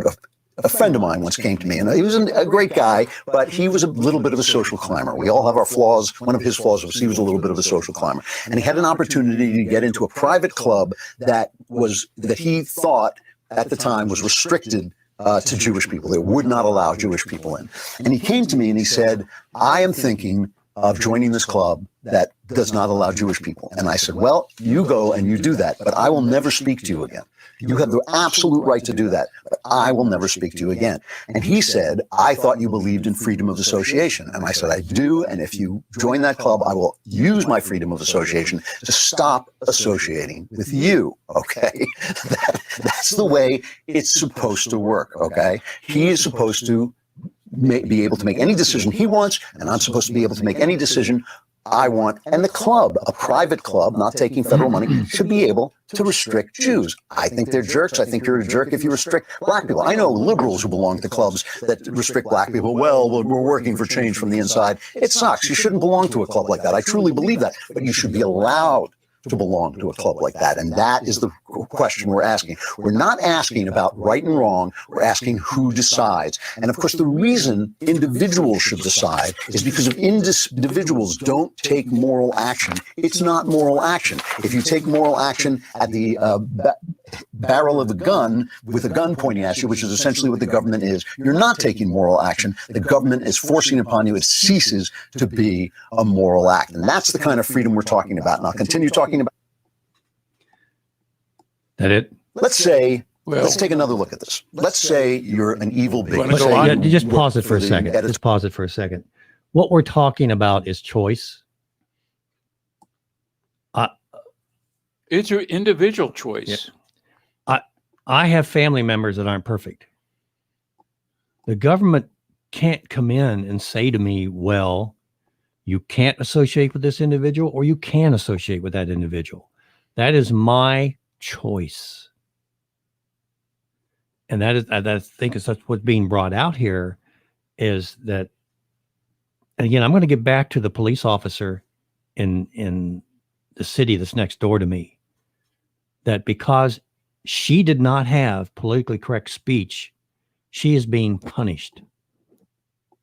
Oh, but she's in a position where she has to be perfect. No. Our public officials aren't perfect. They all show that. And I could show you where in that same city, a city council woman has made very prejudicial statements against conservatives. But that's okay because they're conservatives or they're Christians. We are so super sensitized to other people's feelings. Again, everybody gets a trophy, right? And now we're paying the price for that, plus the lack of parenting, which I'm probably going to get into very quickly, and which is causing all this mess in the first place. We're just relaxing and let everybody else take care of our responsibilities. We can't be doing that. Well, yeah, and when we're talking about this, you're hearing the phrase "common good" quite a bit, which is a very, very dangerous ground to stand on. The common good means you have to sacrifice your individual right in order to please the common attitude or the common belief, or in this case, maybe the common safety. Well, what about the individual? What about my safety? Well, is that selfish? Well, who's more selfish, the common good or the individual? You know, what is selfish? Who's being selfish? Me protecting you or me protecting myself? Hey, folks, we're a certified red pill distributor, in case you haven't noticed. We're not going to pull any punches. We don't have time to be doing that. None of us do. Again, I want you to please get motivated to engage. We're educating you, but in a kind of a edgy manner, and that's purposeful. We want you to feel strongly, whether it be about the Constitution, whether it be about masks. We want you to feel strongly about them, about your public officials, about your liberties. Man, our founders, most of them white, our founders sacrificed their fortunes, their families. Some of the stuff that these folks went through, so that we can have individual rights. Right. To criticize them? Really? They fathered the liberties you have. And now you're going to disown them? Really? Come on, folks. It doesn't work that way properly. Go ahead, Mr. Anderson. You can continue with that. Editorial board of the New York Times, and you hate white people. How All right, so dare you may, yeah, no, you're either a Klansman or a New York Times editorial person. So one of the two, either one, doesn't matter to me because it's the same thing, right? So you're driving down the road and you're hating on white people or you're hating on black people or whoever you're hating on, and you're getting tired and you see a motel and you walk into the motel to get a room. And but there, oh Lord, behind the desk is the person receiving you is the person of that race you dislike. So say you work for the New York Times, it's a white person. So it's a white person, you think, oh God, I hate those white people. I'm an evil bigot who works for the New York Times. I don't want to stay in this place. Should the law force you to take a room in that hotel? No, of course not. Of course not. You have the right to turn around, get back in your car for whatever reason. You don't like the guy's nose. You don't like his eyes. You don't like the wallpaper. You don't like the color of his skin. You have the right to turn around, get back in your car and drive down to the next motel. So the question is, how did the guy who owns that hotel lose that right? How does he lose that right to say, hey, I don't want to let Jews in. I don't want to let white, I read the New York Times. I don't want to let white people in my hotel. How did he lose that right to be a bigot? Obviously, we all think that's an ugly thing, but why should he lose the right to do that? Okay. So now the civil rights law has become, and it was a necessary action. And the argument for it was, look, this is an emergency. The Democrats have been stepping on the necks of black people for all this time, just like that cop in Democrat-run Minnesota in the Democrat city of Minneapolis was stepping on the neck of that black guy. That's what Democrats do. They step on the neck of black people. This is what they do, and they've been doing it forever, okay?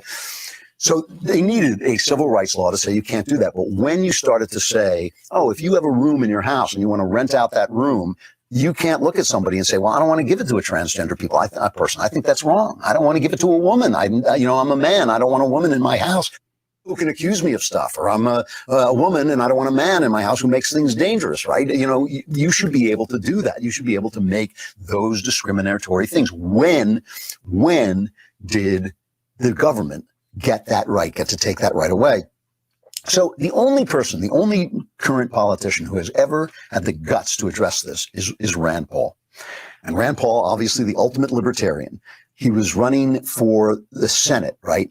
And he questioned whether the civil rights law was correct in placing restrictions on private property, right?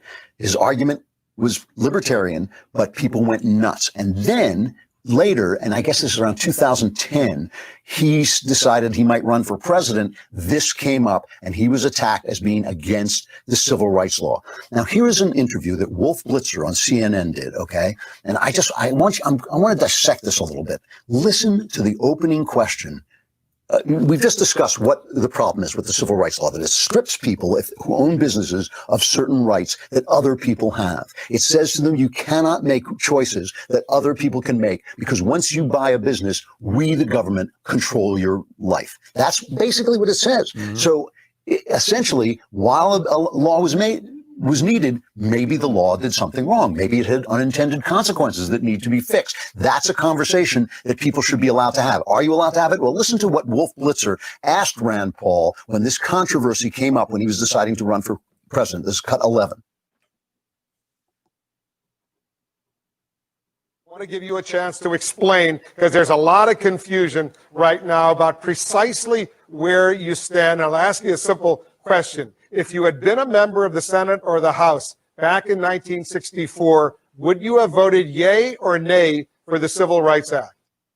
I'll ask you a simple question, Rand. Do you still beat your wife? Do you still beat your wife? In other words, he is asking the wrong question, and Rand can't possibly give the right answer. He can't possibly give the right answer, because if he says, no, I wouldn't have voted for it, then he's got a million things he's got to explain. If he says, well, wait a minute, that's not the issue. Again, the trapdoor is already open. Wolf Blitzer has opened a trapdoor under it. That's not journalism. That's activism. That is not journalism. That is activism. It is enforcing a social point of view that Wolf Blitzer and CNN want to enforce, but it has nothing to do with getting from Rand Paul a conversation about what he says. So Rand Paul folds. He has to. What is he going to do? Really, as a politician, what is he going to do? He's cut 12. Here's his answer to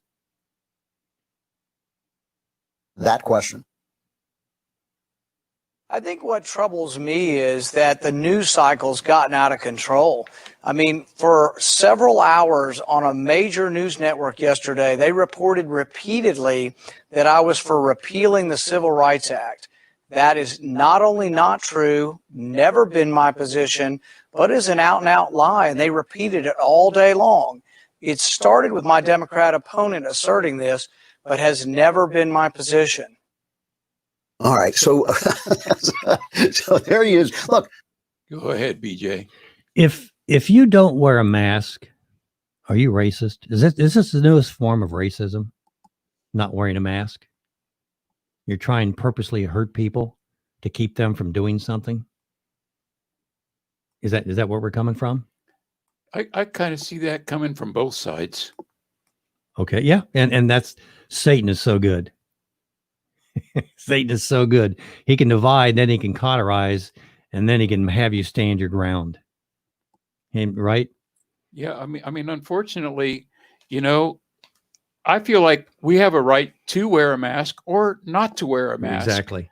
And it's our personal decision. If I am threatened by people not wearing masks, then I probably should put myself in a safer situation and stay home, which is an option. But to force that on everybody has to wear a mask to make everybody else feel safe. People don't feel safe in masks. We all know so much better how somebody should do something, right? We all know that, right? As Americans, isn't that what we do best? Is we tell other people what they should be doing? Isn't that what we do best? Hey, don't forget about the I-2 Wetwood. I'm going to leave this in the studio, and when we lose our money, I'm going to give you the reason why we lost the money. It'll surprise you. It'll surprise you. Mr. Anderson is the only one that knows at this point. And I want to talk about families when we come back. And I want to ask parents, do your children respect you? Should they respect you? Have you earned that right? Do you have to earn that right? Because what we're experiencing in America today is a direct result of the collapse, the disintegration of the natural family. Fact. Can't get away from it. The church, the root of the church is the family, folks. Branches, business, education, all come from solid roots or they don't. The fruit comes from solid roots or they don't. B.J. Edwards along, Mr. Anderson, your last call. We got a shout out to Biker Bill because he's threatening to sue. To sue us? Yeah, because we haven't mentioned his name. Oh, that's right. So you mentioned it once. Yeah. Biker Bill, that's twice. We have to mention it 3 times per contract. I think. Somewhere in there we can work it in. Yeah, so we have to mention him. Have to mention Biker Bill one more time. Maybe he'll call in and give us his opinion. Oh, that's dangerous. That's dangerous. Hey, for now, why isn't that playing? She didn't do it right. Stay tuned for Last Call with your host, B.J. Edwards. Before I get on my rant, I spoke with Denise Gary. We had Denise on the show, I think in February, early March. Can't remember exactly when. It was around that time frame. Denise, of course, was the fiance of Phil Haney, Department of Homeland Security, whistleblower. Phil was Phil, who's an outspoken critic of the administration of former President Barack Obama, who, by the way, was about to put out a book on the subject, which seems to have gotten lost in the wash, at least up to now. Phil, just a reminder, was found dead in February of this year under mysterious circumstances. If you remember the situation, first the death was declared a suicide, then an oops from the sheriff's department, and maybe it was different. Maybe it might have been a murder. That was just under 6 months ago, folks. Anyway, according to Denise, there still has been no determination or indication one way or the other as to the cause of death. And Denise, by the way, has no idea where the body is. All I can say at this point, folks, is to stay tuned. That's crazy. We live in times where righteousness just isn't there. We don't have absolutes anymore. There is no right, there is no wrong. As a matter of fact, it's almost been inverted to that bizarro world situation where wrongs are rights and rights are wrong. And it's because we've gotten away from the instruction manual, which is the Bible. And nature is also a good instructor. But we're denying the truths that lie in nature, in the Bible. Nature's God, that the founders talked about so much, that they followed faithfully to the point of death, to the loss of all their stuff. They came here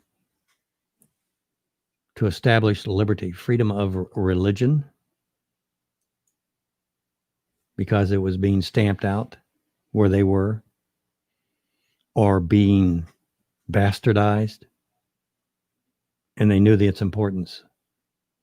So off they went to America. And boy, did they have some trials and tribulations. But the strength through all of this and through all the civilization has always been the family, that institution. In the beginning, what did God start with? He did not start with the church. He did not start with the state. He started with the family, and purposely. The family is the cornerstone. It is the foundation of all civilizations. If you want to destroy civilization, destroy a family. Look at the children that are in the streets of America today. Do they respect authority? Absolutely not. They have their own design of what right is.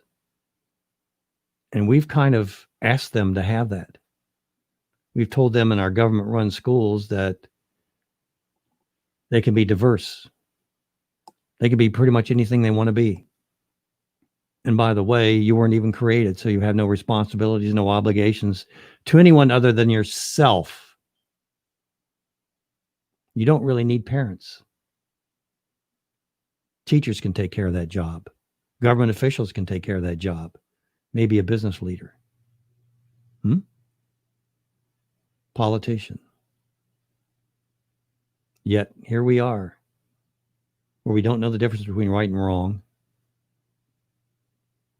Justice, whew, where do you find that? Where do you find that? You've seen what's happened to the President of the United States. And no, he's not perfect. And no, he's not doing everything that you want him to do. Nor could he. I mean, part of this is our fault for not enabling him, for just criticizing him instead of saying, for letting him go out and do something and then criticizing him because you didn't help him. Because you spoke evil into existence by saying, if he's doing this, then it's got to be wrong and it'll turn out wrong. Well, guess what? It did. Hello. But the stop in all this, the net that catches all of society is that family. Families are where you learn morals in. Families are where you learn authority. And like we always say, is you have to have a vertical relationship. That cannot be a horizontal relationship in the family. In other words, the mother, the father, the children, the government, the educational institutions, the business institutions, the news media. Everything's the same. We're all equal, right? Equality. Isn't that what this is all about? Can it work that way? No. No. Because of the nature of man, we do have this sinful nature, and we do need to have restrictions. I often jive other people when they start talking about the nature of man and believe that, well, no, man can choose to do good things. And I say, well, how many laws do you know of that are designed to keep people from doing too much good? And why is that, do you suppose?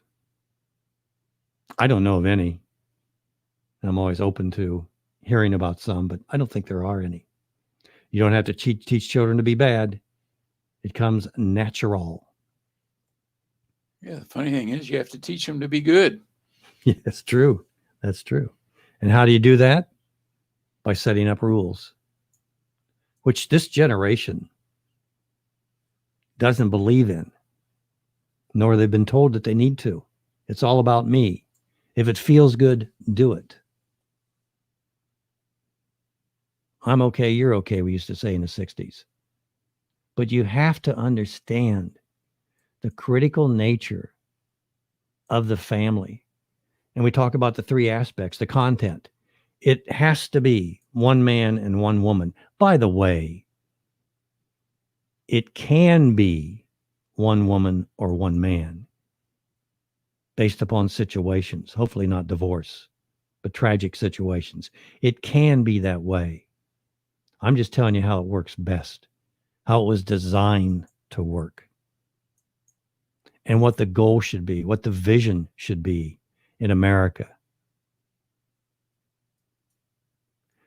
I guess I can say it's okay not to have that as long as you understand that because you don't have it the way it needs to be, there's probably going to be some issues. Maybe not immediately, but down the road. I think of our good friend David Arthur, who didn't have a father, and how that internal app that we all have in us for a mother biologically born and a father biologically born drove him to a very curious lifestyle. He thought and needed that father, that male confirmation. And he thought to do it through practicing homosexuality. that he thought got him to where he needed to get to, but he knew at the same time it wasn't working. I'm sure he knew that all his life in the back of his mind. Look, it's an app that we're born with, folks. It's undeniable. We're all born with this. The need for one a mother and a father. It is a need. It's not a want. It's a need inherent in all of us, as inherent as our nature is. If you're a Christian, how do you know what father in heaven means or a brother and sister is? What is that? If it's not, there's no family around, then there is no difference. It means nothing. But families make things, I'll say the word subjective, emotional,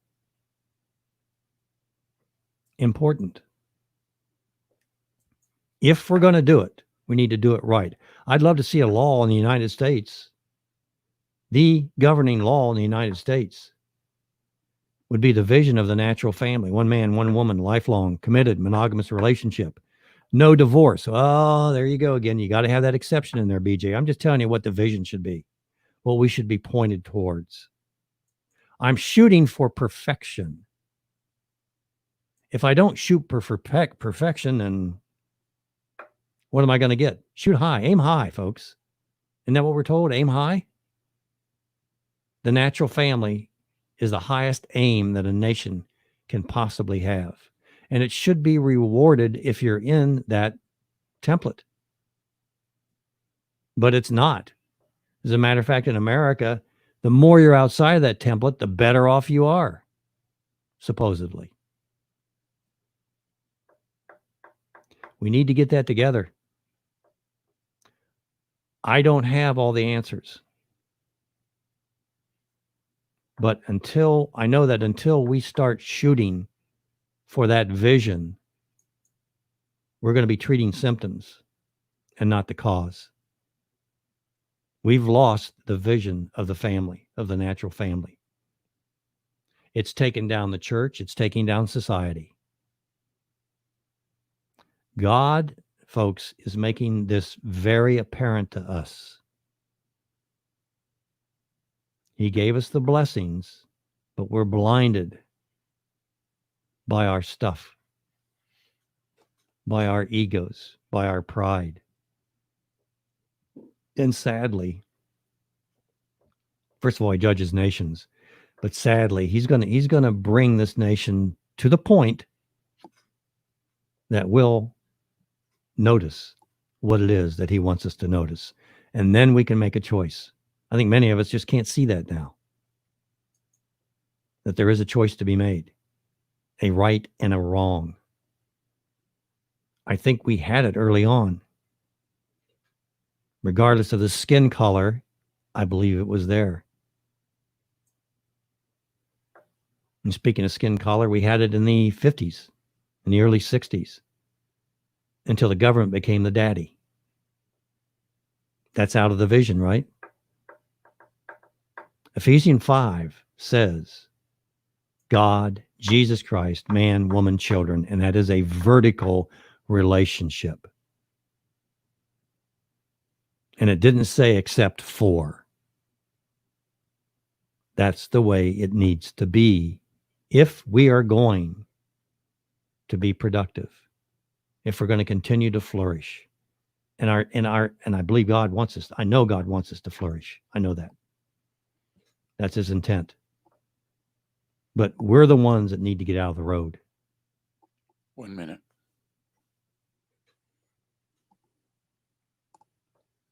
I thank all of you for your patience with us today. And I'm going to give a shout out to those out at Sky High. Stay cool out there.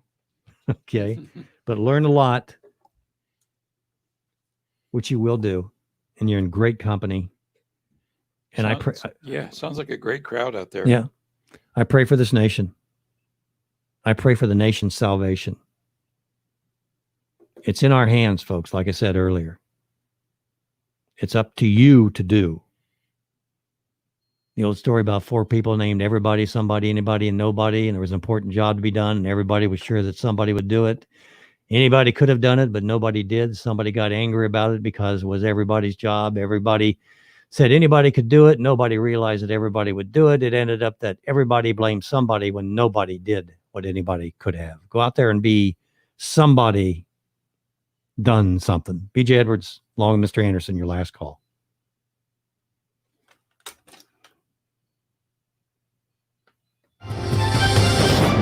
Thank you for tuning in to another edition of Last Call with BJ Edwards.